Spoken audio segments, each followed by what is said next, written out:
Alrighty, let's see if we can turn this Star Wars boring terrain into something a bit more grimdark. Let's play some Necromunda, Gorkamorka, or maybe even for stargrave. As it's a plastic kit, the usual tools are required. And most importantly, don't forget, you have to pass on this knowledge to your junior snotlings, like I am right now. Get them hooked young, I always say, and you'll have a gaming partner for life. This kit from Atomic Mass Games went together easily enough. The instructions were pretty easy to follow as well. Also, the plastic seemed of a good high quality. My biggest bugbear would be that trying to line up this little bridge overpass was impossible with no visual cues of exactly how it had to go together. If I did it again, I think I'd use a right angle and glue it to just one side first, and then I'd use that to line up the three major pieces. This kit was originally designed to be in a 40mm-ish scale, so to drop it down to the 28 to 32mm heroic scale of 40k, I've added a few things. This included the obligatory strategically placed skulls, of course, a heretic chained to a post, and a dead body lying on the side. Using an idea I got from Eons of Battle, the skulls in this corner here are staked in place with sewing pins, and they make a great in-scale looking giant nail to pin them to the corner. For the body, I used a stargrave crew kit, chopped the legs and arms a bit, filled with sprue glue, and left him lying in a prostrate position. I then primed with Dulux clear plastic primer, and then masking taped everything that I didn't envisage to be a kind of concrete. To add texture to those concrete areas, I cracked out the Dulux Duramax granite effect spray paint, sprayed it all over. I then came in with some liquitex carbon black, burnt umber, and Citadel grey sear to spray all over the other areas. Found that the burnt umber adds a nice undertone for the metal, and then I got out some splitches and splodges of different greys and olive greens over the concrete, and then highlighted up.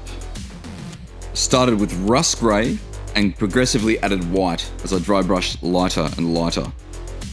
And for the metal, I cracked out the lead belcher. Combined with the brown undercoat, the bronzy, dark, gunmetal-ish colour of lead belcher leaves a great effect, I find. While the dry brushed areas were drying, I then picked out a few details with white and different colours and started to build them up, and had a look back at my work.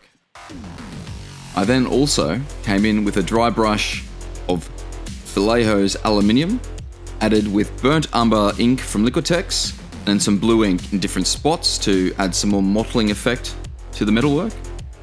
And then I cracked out the masking tape.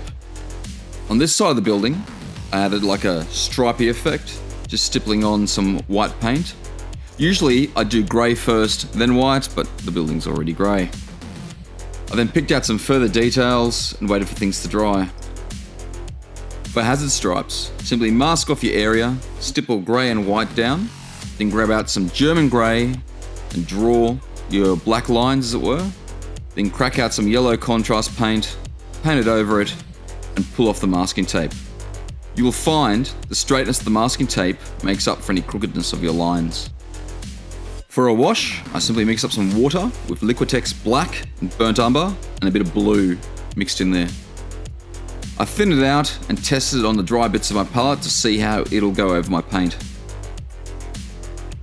I apply it using a cutting brush that I got from Bunnings, and then I come back in afterwards with a smaller number 8 size brush and some water to thin it out and move around the wash wherever it needs to go. With a project this size, it's always a balancing act to make sure that the wash doesn't dry, but that you move quick enough and don't miss any spots.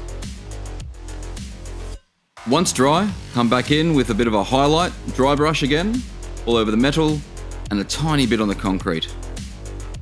I also then super glue on the ladder. Time to crack out the dirty down weathering effects.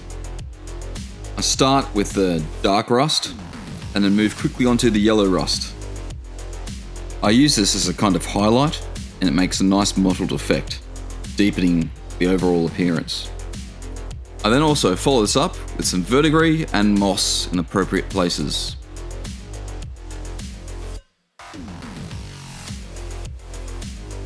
To give everything a good kick along, I also grab out my heat gun and give it a good all over drying.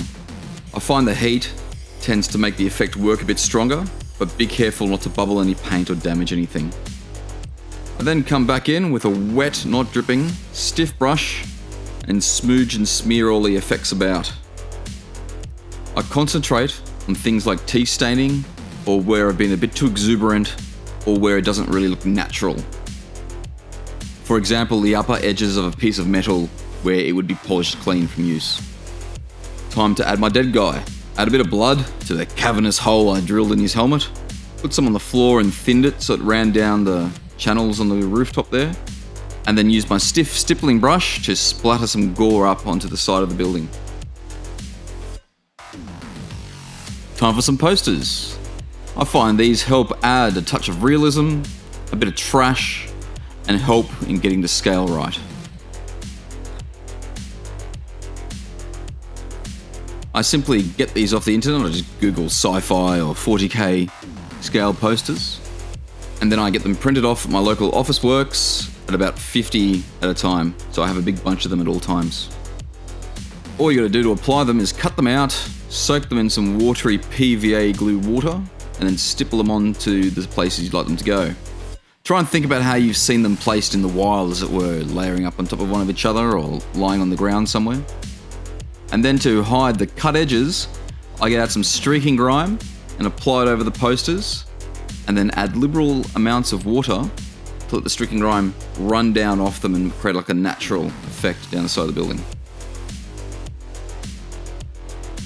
I decided to add some graffiti by using a combination of felt tip pens, and then in other places, my favorite effect was using some alien purple and some fluorescent paint over the top of it to kind of highlight it.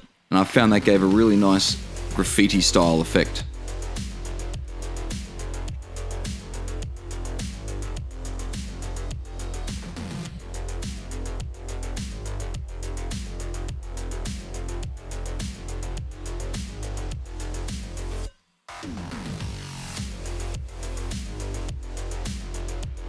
Here I tried to do some OSL effect lighting. I've never done that before, and I thought I may as well give it a go on a piece of terrain rather than a prized miniature. I think it's always good to try and push yourself and do something you haven't done before. I learnt a lot by doing this, and I think I'd do it a lot better next time. But thankfully, it didn't really ruin the piece of terrain in my effect, it's just not that much noticeable.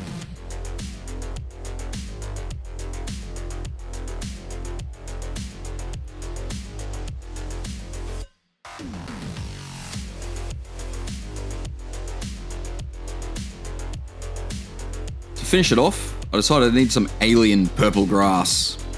This is a place where those Gorilla Glue super glue pens really come in handy. A nice precise dob of super glue, and then you can stick on your tufts of grass. To finish off the grass, I put a little dob of streaking grime on each, and then a few drops of dirty paint water to really kind of dull them down. To protect it, I gave it 2 good coats of Vallejo's acrylic matte varnish to finish off. And here it is. Thanks again for watching to the end, guys. If you'd like to see more, please like and subscribe and comment if you have anything to say. I hope you like it.